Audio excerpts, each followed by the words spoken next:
So Tom, last time we did this, I think you were 2-0 in the UFC. You were telling me how you were going to take things easy. It was going to be a slow pace, but I guess the universe had different ideas for you. Yeah, I remember that day because that day I actually found out that I was fighting Arlovski that day. Really? Yeah. I'm not sure you told me that. Maybe No, well, I've gone home. I couldn't tell you. It's confidential. Fair But enough. yeah, I was taking it easy. But there's only the UFC heavyweight division. It's not a very deep division. So you start beating guys like Arlovski and people like that and former champions, and they're going to push you up really quick. So I'm completely happy with the way that my UFC career has gone so far. You also told me in that interview that you went through this really rough period where I think you'd either had maybe the twins had just come along, but you certainly you had a family, you married, and you're having to beg, borrow, and steal just to get to the gym, and people in your circle were saying it's time to call it quits, move on. Like now, on the back of the ascent that you've had, how good does it feel to now reflect on those moments and go, I made the right decision after all? I mean, it feels pretty good for my ego. That works. It's good. Like, I believed in myself, obviously. My dad believed in me before he even believed in myself. I always say that. Like, my dad knew I was going to do this before I knew I was going to do it. So it feels pretty good, to be making a living out of what you love and be financially free and just free in life as well. Do you know what I mean? Yeah. I can do whatever I want, whenever I want. I don't have a boss. Well, technically I do have a boss, but he's not telling me what to do every day and stuff. I can live however I want to live, and it's amazing. Like, I live a great life that I'm very thankful for every day, so it feels good. As people get deeper into their careers and profiles grow, things become a little bit more complicated, like that whole more money, more problems, that kind of thing. You always said you just wanted to be happy. Like, has any of that stuff taken a hold where it's complicated things for you at all? No, not really. I live the same life as I did when I was absolutely broke. Like, I don't do anything any different, really. To be honest, I actually take my training and rest a lot more serious now than I used to, because I used to have to work and try and get money in between, and now I can actually rest in between sessions. I eat properly, I sleep, and everything in my life is geared towards fighting now, whereas before it was a bit more like I had to spread myself a little bit more thin, whereas now I can just focus on the fighting. So no, in that regard, nothing's changed. I have a few more nice stuff, but it's just stuff. You know what I mean? It doesn't mean anything to me. I've got a couple of cars, a couple of nice watches, a house and all that, but it's just stuff. It doesn't really bother me. The thing that I love is just the way I live. I love martial arts. This is what I do. This is what I've always done, and I get to do it whenever I want, so that's great. Nice. Your career then, you talk about the Andrei Arlovski fight. I know that you were a big fan of him, and I mean that was arguably that sequence as well where you finished him was pretty perfect. You've had a couple of fights like that, and what I like upon reflection, these fights that you've had former champion, prospects, veterans, contenders. Do you feel like it's been nicely picked? Are you ticking all the appropriate boxes as you go through? Yeah, like you say, it's been, I fought a lot of different variety of guys. At first in my first fight, I fought a UFC veteran who had more UFC fights than I'd had fights at the time, which is wild. That's really interesting. The second time I fought a late replacement.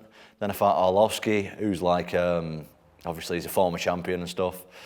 Then I fought Spivak, who was an up and comer, and then I fought Volkov, who's been a veteran of the game for ages, also a former world champion in another organisation, and then I fought Blaydes. So I fought a good variety of people. I think I've ticked a lot of boxes in my short UFC career. Even though I've only had 6 fights, I feel like it's been a good variety of different opponents with different styles and different looks on things. And how important was that? Because again, going back to what I opened up the conversation with, you guys wanted to have a slower roll because, excuse me, you didn't have a great deal of high-level MMA experience because you couldn't get the fights. I mean, that's what I've always felt I was lacking in, really. I'd never felt like I was lacking in strength, speed, skill level, any of that stuff. I felt like the difference between me and the guys like Arlovsky, like Volkov and people like that, is they have so much more experience than me. But also, on the flip side of that, they also have a lot more miles on the clock. Right. And I don't have many at all. So that's great. And I feel like now I've experienced that. It doesn't really matter. But before it was the unknown, so it was a little bit different then. But I feel great with it now. I've really got to go through your first main event in London. Was that the first time in front of a crowd as well? So my last fight in the Apex, when I fought Spivak, they did have a crowd, but it was like 1,000 people. Right. Maybe less. Maybe, I was gonna, I don't. Maybe like 5. Yeah, maybe like 5. It seemed like a lot at the time. Right. I think it was probably like 500-ish. Okay. Yeah. Very different to 20,000 Yes. at the O2. So Tom, take yourself back to your first main event in London. I'm not sure that you had like the full crowd experience before, but there were a lot of questions that you were asking about how you were going to perform under the bright lights, with the crowd, etc. Obviously, you graduated from that sterling effort, A-star performance and stuff. But from your perspective, take us back through those moments. It was what I expected, to be honest. Really? Yeah. Did you overanalyze it though? No. Okay. Absolutely not. So you weren't sitting there at night thinking, No. what's it going to be like when I walk out? Well, I was very nervous, but I'm very nervous for every fight. So I don't think it's a very natural thing to go and fight someone in front of loads of people. It's In your not. underpants. But I'm very nervous, but I love it. Like, I love being nervous. I love that. I love that aspect of it. Of you just never know what's going to happen in this sport. It's just wild. But yeah, I knew that the UK crowd would be crazy because I've been to the O2 Arena before. And with the break, with the pandemic and stuff, it was like the first one back, weren't it, in the UK? So I just knew that it was going to be absolutely wild. And it really was a special night, weren't it? I've had people come up to me in the street and be like, it was the best night of my life. Like, thank you. Isn't that something? Yeah, it's so nice. How does that make you feel? It's weird because, to me, I just live in my own, I feel like I just live in my own little world, you know, with just like training and kids and responsibilities and sleeping, and my life's quite mundane, you know, honestly. I think any top level athlete will tell you that, like, they live quite a boring and mundane lifestyle. Obviously, a few times a year we have absolute madness of stuff like that going on. So sometimes it's just weird when, like, people come over to you and, like, it's just so nice. I don't know. Like, it's nice to know that all that effort that I've put in through the years, like, people appreciate it. Like, I love that. So, bigger than you expected, maybe? Because I was there, and I'll tell you now, I've done nearly all of the London cards since 2014.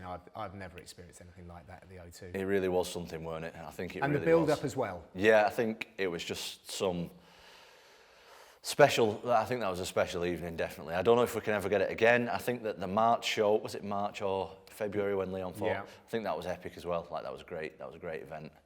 But in my opinion, that when I fought Volkov, that was... I'm probably being a bit selfish, to be honest, and just thinking about myself, but I've never been in a building before and feel the walls vibrate because of the noise of the crowd. That's unbelievable. I've been to plenty of events. Yeah. MMA, boxing, football, rugby, all different kind of events, concerts. I've never felt a wall vibrate before because of the noise. It was unbelievable. So you are like 0.1% of the population that will make the walk, and then to do it in front of such a crowd as well. How do you shut out literally all of that noise and get on with your job? I don't shut it out. I embrace it. Oh, nice. I love it. I don't shut it out at all. I take it in for what it is, and try and enjoy it, you know, as much as I can, because this is something that, like, I work, like, I'm an ambassador of a charity where people, they train for 6 weeks or 8 weeks, and then they have a fight at the end. And every now and again, I'll drop into the training sessions, or I'll be at the events and I'll speak to the people who are fighting before. And I always tell them to, like, embrace these moments, because you're very privileged to experience these moments. And that's something that I live by. Like, even if I'm going to have another, like, I've just turned 30, I want to fight till I'm 40-ish. So I'm probably going to have another, I don't know, 20 or 30 fights in the next 10 years.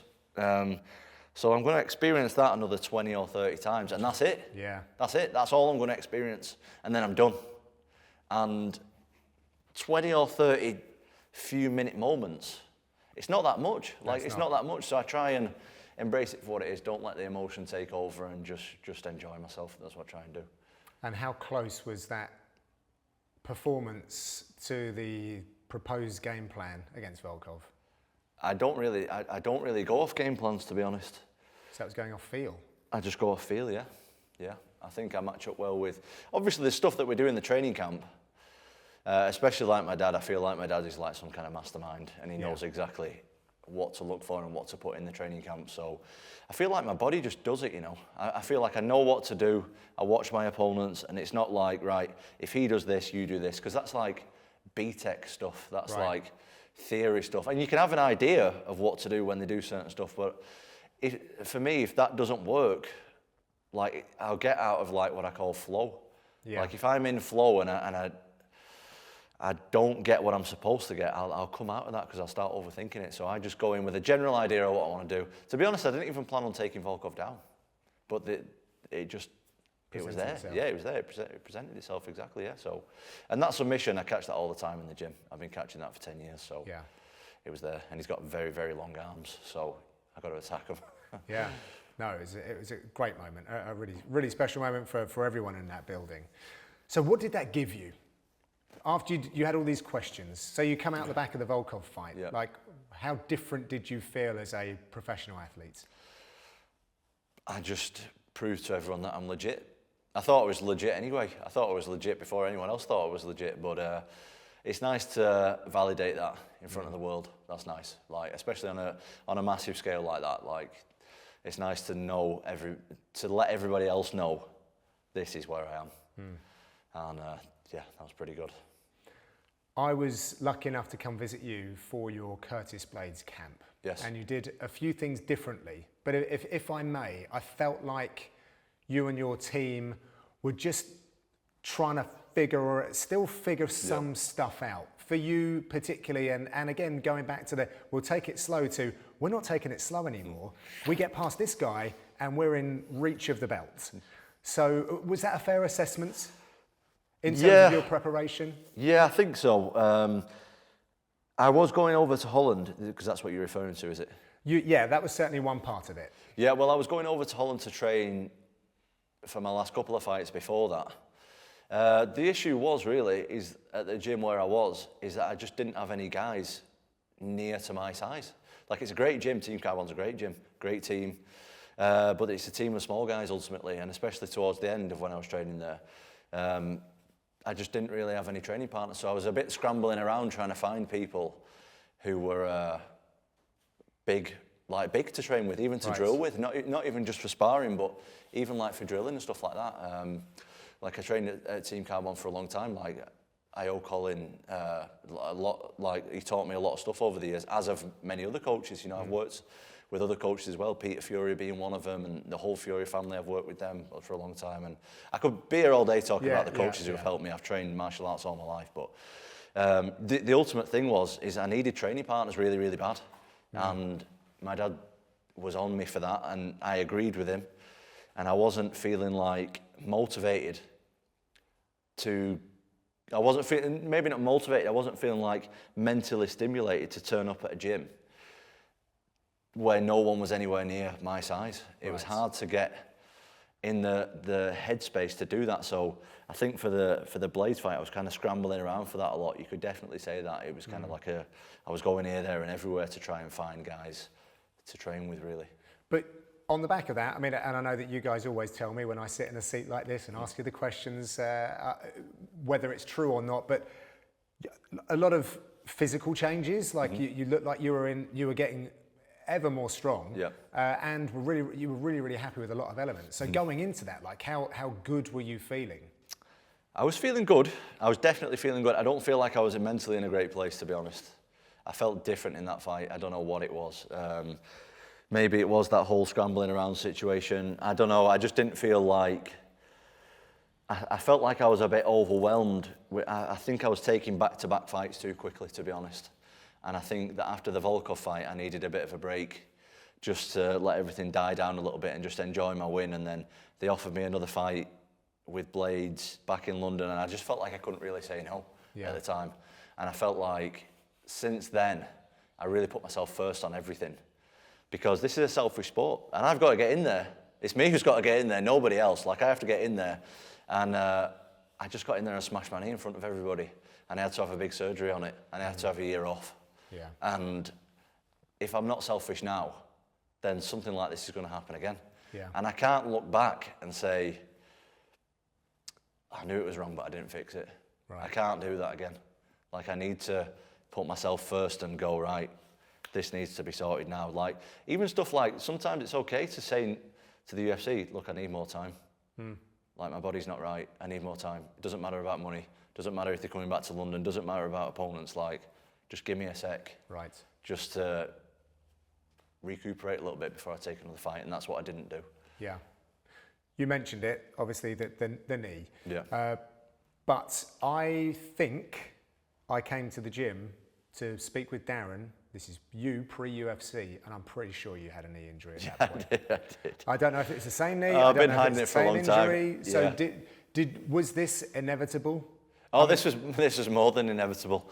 But obviously you could never have thought it was going to happen at that moment. I thought it was going to happen in the gym. I knew it was going to blow out of me one day. The thing was, right, I've had surgery before. I did my bicep there. I had a surgery on this. And I had a surgery on my other knee before, years ago, when I was like 18. And to be honest with you, I don't really like having surgeries. It's not very fun. No. It's not very fun. And I had this knee injury, and I was getting by pre-UFC. I was running through guys then. Then I got in the UFC, it was like, right, I'll do my debut, then I'll have the knee surgery. Then I'd do the debut, do the knee surgery, then they'd offer me another fight, and I'd go, I'll just do one more. I'll do knee surgery. I'd do the other one, then they'd offer me another fight, and then they'd offer me more money. And then I'd go, I do need this money, you know. I think I'll do this one. I can beat this guy, I know I can. And then they'd offer me more and more and more. And I always think I can beat my opponents, always, because I think I'm the best heavyweight in the world. And I think I just gambled like one time too many, you know. And anyone who has ever been in the gym with me for any period of time will tell you that, man, it was really bad. Like, I couldn't even get through a grappling session, mate, for like 3 or 4 years. Couldn't even do a full hour of grappling, no chance. Which is crazy, but Crazy. that's where you started. Crazy. I couldn't even, I had to sit off like every session, near enough every session, because my knee had just started swelling up. And that's what we do as athletes, though. We lie to ourselves a lot. Yeah. You have to lie to yourself, and I lied to myself one too many times that time, and I paid the price for it. If you don't mind going back through it, Tom, again, just to give us a sense, because after we talk about this, we're going to celebrate a lot of stuff and what's coming up. But that moment where you appear at the O2 Arena again, you're experiencing the wonder of the London crowd and all of your fans that were there. But what is it like for things to go so sideways? To be honest, the whole day, the fight day and everything, it's a bit of a blur for me, to be honest. I just don't feel like, if you look at the way I even fought that fight, it's a 15-second fight, but that's not how I fight. I don't just steamroll forward and start swinging and throwing in kicks and punches as hard as I can. That's not what I do at all. Why do you think that happened? I don't know. I just wasn't, I think I was just overwhelmed by, I think I was just overwhelmed mentally by everything that was going on. Like, just the main event again and all that stuff. I don't know what it is. I've thought for a long time about. Is that a big pressure? No, I don't think it is. But I think I just needed a break. You know, I think I was just a bit burnt out, and I just didn't feel like I was in a good spot before, during, and after the fight. I felt like I just wasn't there mentally. I just wasn't myself. I don't know why that is. Yeah. What were your immediate thoughts when you sort of came around? Obviously not knocked out, but there's a process to this where there's a realization of what's happened. Like, where were you at mentally? I wasn't in a good place. Oh, sorry to hear that. To be honest, until when I could start rehabbing my knee, like, because for 6 weeks I couldn't really walk. I was on crutches and stuff. As soon as I could get back in any kind of gym and work with my physio, I worked with extensively every day. I worked with him for 6 months, and he'll tell you himself, like, I seriously put the work in the rehab room. Like, seriously, I was obsessed with doing rehab and getting my knee better. Absolutely obsessed with it. But until I could do that, that was really tough for me mentally. I was in a low point, definitely. It's really tough, mate. Really tough for me. What was the prognosis by the surgeons when they first took a look? So torn MCL. I thought I tore my ACL, but I actually didn't. I had just a stretched ACL, which you can rehab, which is great because that would have been even longer off. Oh. Torn cartilage, which was torn for like the last 3 or 4 years. And in the time where my cartilage had worn away, my femur, so my thigh bone, had started like calcifying and growing into where my cartilage should be. Oh, okay. So they had to shave off some of my femur bone as well. Right. Oh, that sounds delightful. Yeah, it wasn't great. They wasn't sure, like you know this because I know you personally, they wasn't sure if they were going to have to do 2 surgeries. But I was, like I say, I was obsessed with not getting surgery again. I mean, you can tell by my physique and stuff, I think, hopefully anyway, that I took everything really serious. Like, I treated the rehab process like a training camp. Like, everything that I was putting in my body was good. Right. Like, I was stretching, everything was perfect. Like, I wasn't eating no bad stuff. I wasn't drinking. I was getting the right sleep and everything. Like, I was doing everything that I could to make sure that I didn't need another surgery, and it worked. That's great. It worked pretty good. Did you have to hit rock bottom in order to completely? Oh, you did. Yes, I did. Were you close to maybe not? I was definitely thinking about not fighting again. No way. Some moments, yeah. Was it that close? Yeah, I was definitely thinking about it. I was definitely enjoying the summer of getting fat, drinking beer, and sitting down all day. Yeah. What would you have done though, Tom? Well, I don't know. I don't know. I have no idea.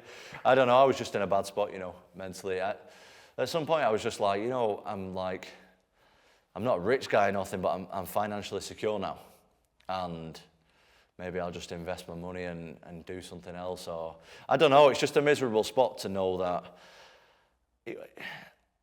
it's the fans, It's the fans that upset me the most. Not upset me personally. People were really supportive. But it's the fact that, like, people give the hard-earned money, especially, like, northern people, like people from my town.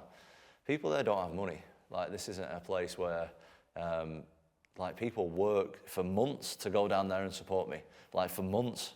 And for it to be over in 15 seconds like that hurt me a lot. Really? So it wasn't you directly, it was about, kind of you felt responsible for... I felt very responsible for it, yeah. It was really tough for me, and I felt like I wasted a lot of people's time. And it's not very nice, yeah. But that's what happens, mate, when you can't train all day.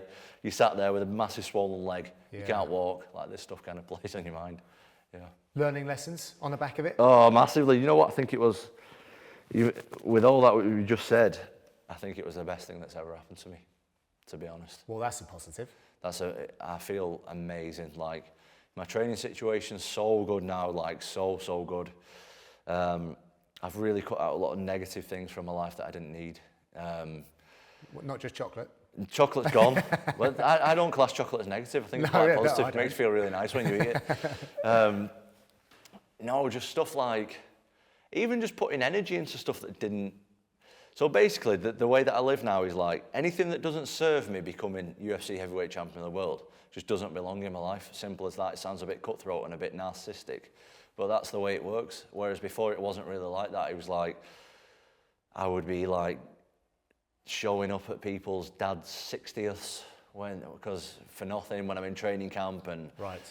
I would just even like, I'd be like we touched on before, I'd be turning up to training sessions where it's not like it'd be a waste of time, but I could get better training doing other stuff, and right. I'd be having conversations with like negative people who I didn't like. They put negative things in my mind. I'd be spending all day scrolling on social media, and like even stuff like that, mate. Even now, like for 2 hours before each training session, so I train twice a day. For 2 hours, I don't do social media at all. Because, mate, you'll be sitting there scrolling through, seeing all this stuff, and you'll be thinking, this guy's an idiot, look what he's doing. Oh, look what this guy's doing. Oh, maybe I should do more of that, maybe. I thought that helped me, Tom. I tend to look at these jiu-jitsu, go, that's nice. Yeah, but mate, you're constantly comparing yourself to that stuff. And I don't want to do that. Like, I'm focused now on the mission. And the mission is UFC heavyweight gold. Anything else, mate, conversation I have with my children, conversations I have with people and the people I surround myself with, my training environment, my sleep, my diet, everything in every aspect now is focused on me becoming UFC heavyweight champion of the world. And before it wasn't. I can sit here and openly say it wasn't. So I'm very happy with it. We've got to dissect that then, because everyone's going to want to know what the secret sauce is, not secret sauce, maybe secret formula. Yeah. And you've spoken about a mindset shift and maybe a little bit about how you're spending your time, but like physically, tangibly, what have been some of the bigger changes?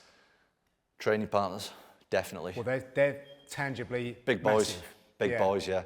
I mean, well, it's not a lot to do with my dad. That is to do with my dad. First of all, let me just start by saying, like, my dad has been involved in my career since I was 8 years old. He has literally been at almost every training session.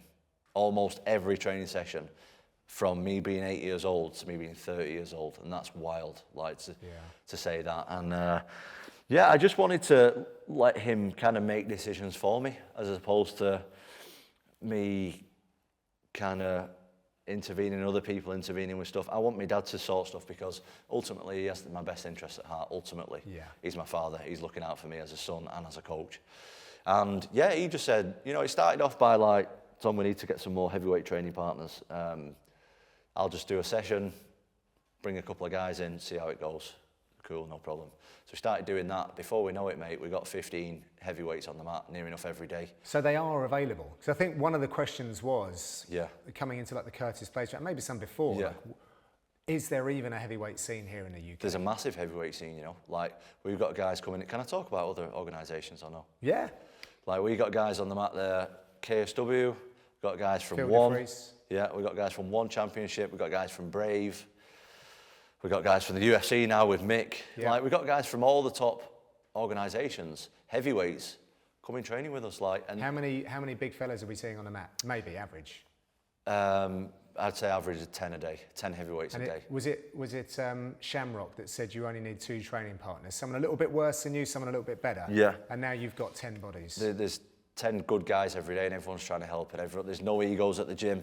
My dad's created like this isn't something that's new. Like, we've been going at this stuff for almost a year now since the injury. Like, we've been slowly getting back into it and creating this thing, and it's all thanks to my dad, you know. My dad's just done such a good job, and you know him personally, like, the guy's so knowledgeable on MMA. And not just MMA, you know, he's a 60-year-old man. The guy's knowledgeable at life. He's been through all kinds of trials and tribulations in his life as well, and that's the guy that I need looking after my stuff now. And I decided on that, and I've never been happier with the way everything's going. I feel like it's close to home as well, Tom, because there was a little bit of travel involved before. There was a lot of travel. Maybe the Netherlands thing's still going to happen, but we're up in your neck of the woods today, and it wasn't long for you to get between places. So that, I'm sure, has an impact. No, definitely. I mean, I'm definitely still going to go to the Netherlands because them guys are great. Them guys are still helping me. We're still part of their team. They're part of our team. We send the sparring videos over all the time.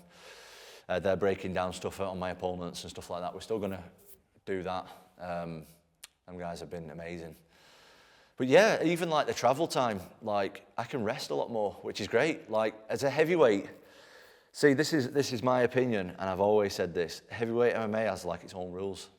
You can't train a heavyweight like you can train a welterweight or a featherweight. It's not going to work. Your bodies get broken a lot quicker at heavyweight. So I need to sleep, mate, in the daytime. I need to go home and go to bed for a bit. So just to elaborate on that, just exertion, and because of the load that you guys put through one another. Well, it wasn't too bad before because I was training with smaller guys, so my body weren't as tired. But now you're knackered. But now I'm one of the lightest guys on the mat, being 115 kilos. Do you know what I mean? These guys are big boys, and moving them big boys around for an hour plus every day, it takes a lot out of your joints. It takes a lot out of your, not just your joints, but like your whole body. Your CNS, your central nervous system, is exhausted a lot of the time. You need to sleep in between. Like, I can't be traveling 2 hours up and down all the time. Like, that's why we got a gym that's close to home, and it just works out so much better. And I feel like it's not just the technical stuff and the sparring that's changed. I feel like your strength and conditioning, nutrition, you're raving about all sorts, which is nearly everything has changed. Yep. Some people might get worried about that. I don't know if it has, you know. I don't know if it has. I don't know if everything has changed, to be honest. These guys who I'm with right now, especially my dad, like, they've been around my career, for my whole career. Yeah, they have been in the background a little bit more, but they've still been around. Yeah. Well, I don't know if they've been promoted. Mate, my dad's always been my head coach. Right. Colin was coaching me also. Yeah. But Colin will tell you himself, my dad's been heavily involved since the beginning. So that's the way it has been. That's the way it is now. That's the way it's always going to be. I always say, like, if my dad walked in this room right now, my dad's out there. If But I walked in this room right now and said, you know what, Tom, I think you should pull out your fight and I think you should retire. I would retire like that. Right. Honestly, I would. This is mine and my dad's thing, and it always has been, and it always will be. And that's a beautiful thing. And I've been lucky enough to talk to your dad at length about this, and I know that he was lucky, almost retired, and then he's dedicated his life to his sons, but this career path. Although I think he wanted you to be a heavyweight boxer, did he not? He did, actually, he did, but I don't know, I spent so much time grappling, and I did dabble in the boxing a little bit, that I just felt like, I want to grapple somebody. I feel like it was all a bit of a waste, just boxing, so I like the MMA. MMA is where it's at for me.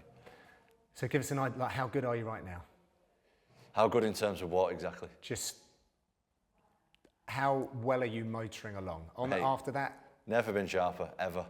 Mentally, physically, emotionally, everything is like, I don't know, I'm sat here smiling and giggling about it and all that stuff, but I knew where I was at before and I know where I am now, and only I know that, and the close people around me. And it's going to be different, mate. There's going to be a difference. And the way I was operating before compared to the way I'm operating now is, I keep saying, like on interview and stuff, there's going to be like a pre-surgery Tom and a post-surgery Tom, and they're two different people, mate. Really? Two different people, completely. Percentage-wise, how much better is this new Tom? Oh, at least 50% better. You're kidding me? No, honestly. That's pretty frightening. You know what? I think the main thing is like my mentality as well. It's different.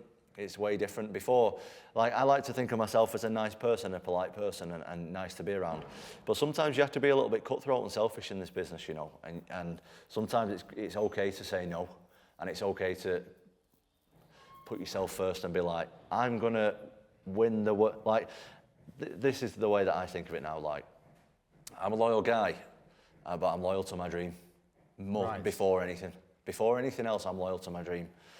And if you're not helping me with that, then you're just going to get cut off. It's simple as that. Like, and that can be with anything. I'm not just, like, even the conversations I have with people outside the gym, nothing to do with fighting. If I come away from that conversation and feel not great about it, that will carry on into a training session, and that spirals from one training session to another training session. Before you know it, you've had a bad week, and I just don't want to do that stuff anymore. I'm 100% focused on becoming UFC heavyweight champion in the world, and that's not me looking past my next fight. I'm aware that I've got a tough fight.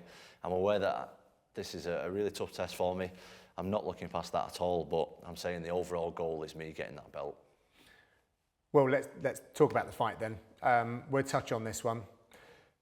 You're going back to the scene of the crime, first of all. But was it important to do that? Did you try and avoid it? No, very important for me. I wanted to do that.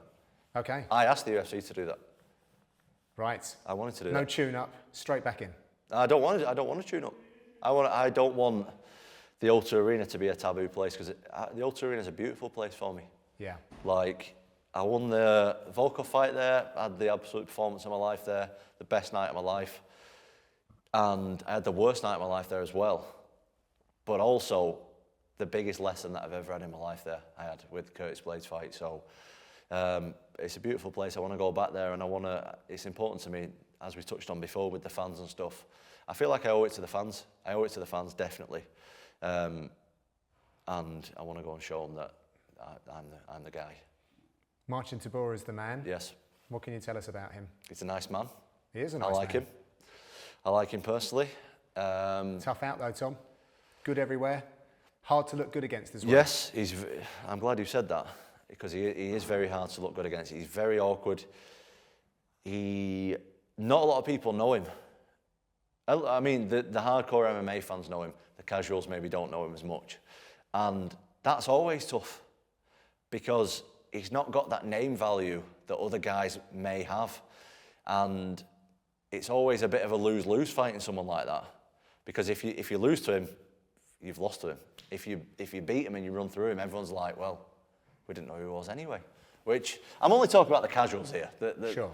You know, the proper MMA fans know who he is, and the guy's been around it for a long time. And yeah, I like him a lot as a person. I know him, I know his team. I think they're great people, but he's the guy I'm going to punch in the face as hard as I can. Honestly, I'm really serious about absolutely schooling this guy. I'm really serious about it. I'm deadly serious. Can you use the legs this time? I can use the legs. I can use anything that he wants. Like I say, he's a nice guy. You know, we have a lot of mutual friends and stuff. There seemed to be a bit online though. It seemed to get a little bit spiky, didn't it, between you two? No, I have nothing bad to say about the guy. I like him. It's just banter. There's nothing going on there. I like the guy a lot, but he's in my way, unfortunately. Yeah. And I'm treating this fight, mate, like a world title fight, honestly. I'm treating it like a world title. I've been training for this fight for 12 weeks already. Like, this is the longest training camp I've ever done, and everything's geared towards it. So he's getting the full serious treatment, and there's no stone left unturned in this one. I know that you probably don't want to be looking forward at this part, but the heavyweight picture is unravelling like daily, it seems. There's been some incredible performances. I was on the mic for a couple of them, Spivak and Pavlovich, two guys. You know, you've met one of them in the past. You should have met the other one a couple of times. You've been sitting on the sidelines, you know. Is it quite difficult to watch the rise of guys you've fought before, guys that potentially are seemingly were in the same sort of No, it's great. It's very exciting. I like it. Like, the heavyweight division needed some movement, in my opinion, and now it's really opened up, especially with the champ leaving. John Jones is the champ now, and it's all very interesting, isn't it? You know, I knew how good the two guys you just mentioned. I knew how good both guys were because I prepared for both guys before. I was supposed to fight Pavlovich a couple of times, and I was supposed to fight Spivak a couple of times. Obviously, I have fought him already. And I know these guys are both really good, so there's no surprises there for me. Do you know what I mean? These guys are both good. Young heavyweights, not a load of miles on the clock, not at the end of the career. You know, they're coming up to the prime now, as am I. So great former and future opponents there for me, yeah. Another guy that's come through, another horse in the race, if you like, Jalton Almeida. Yeah. What do you think about this guy? I'm impressed with him. He looks really good. Yeah. Quite untested at this point, actually. It's interesting to see other parts of his game. I heard rumours that he's going to fight Blaydes. I don't know how true that is. I don't know if it's confirmed, but I think that's a really interesting fight. And yeah, I can't say anything bad about the guy because all I've seen is good so far. So he looks great. How do you feel about the Curtis Blaydes fight happening again down the line? Do you feel like you owe him anything? Is this something that needs to be done since that you invested so much into that camp? I don't think I really owe him anything. I don't think he owes me anything either. But I'd like it to happen again, definitely. I felt like that's the fight that should have happened and didn't happen. So I think we'll get it back. We'll definitely get it back one day. I don't know when that's going to be. It just depends where we go from here. But I would definitely like to do that again. You have arguably the greatest of all time in your division. He's the guy at the throne. He wasn't there before, but now he is. Is that like a mouth-watering prospect for someone like you? Of course. I'd love to fight John Jones. It's a dream fight for me. It's definitely a dream fight, but whether it's going to happen or not, we don't know. We have no idea, but hopefully he'll stick around, but who knows. It's very exciting though to watch, like, for me as a fan, not even as a fighter in that division, just for me as a fan. Like, I really want to see John Jones at heavyweight fight a few of the top guys. Yeah. So the goal, does it remain the same? Is it stronger? Like, where are we at? Well, I think it's way stronger, to be honest. I feel like before everything was going like so smooth, I didn't really appreciate where I was at, to be honest. It was just like, oh, it's another fight, yeah, let's do it, yeah, maybe. Whereas now, mate, I feel like I've got a chip on my shoulder. I've got a lot to prove. I'm hungry. I'm unsettled. I wouldn't say I'm angry because I'm not angry, but I'm unsettled, definitely. My spirit's a little bit disturbed, and I've got a lot to prove now. I'm so hungry, and I just want to go and show everybody that the knee injury doesn't define me as a fighter, and if anything, that's pushed me to the next level. Eyes on the gold? The eyes are on the gold, but for right now, I've got Tybura to fight, and I'm looking forward to that one. He's a very serious opponent, and as I said, I'm taking him deadly serious. Like, this is a world title fight for me. This is not some guy who's ranked lower than me, who everyone... It's because everyone seems to look past him. The fights he's winning are guys who seem to be looking past him, and I ain't looking past him. I'm taking him deadly serious, deadly serious. Each and every day I'm thinking about him, I'm preparing for him, and my life now for the next 5-6 weeks, whenever it is till my fight, is me thinking about him every day. I'm having dreams about the guy, and I'm not even joking. I'm really dreaming about him. I'm dreaming about the fight and the way it's going to go. And can you peel back the curtain, let us know what some of these these dreams are like? Well, it's just me punching him and him punching me. Well, hopefully he's not going to punch me too much. That's what I'm hoping. But this is heavyweight MMA. Anything can happen. You have to be prepared for anything in this sport. So Yeah. I'll be ready for everything on July 22nd. You mentioned the fans, and you're building up, and I can feel the energy, I can feel the excitement in you. But just give us a Tom Aspinall line to the fans, guys that you feel like you're doing it for them. You owe them one. Like what can they get excited for? Not just for this fight, but beyond. I mean, first of all, to the fans, I honestly would like to apologise about what happened because I feel like I really need to, because I don't know, that just wasted a lot of people's time, and I just don't want the fans to define me as that. And I'm going to show everybody. You don't even have to listen to what I say. I'm just going to show everybody what I can do, because I'm way better than anything that I've done before in the UFC. Like, I'm a guy that nobody else has seen anything like what I am now in the UFC before. Not even close. So just strap in and stay tuned, because there's going to be something special in the next 10 years of my career. Love it. Tom, thank you for stopping by. Lovely to talk to you. Best of luck. Technically, you're stopping by. This is my home turf. Yeah, good point. Mate, thanks for having me. Thank you. I'm going to jump down the M1 now. Thank you, mate.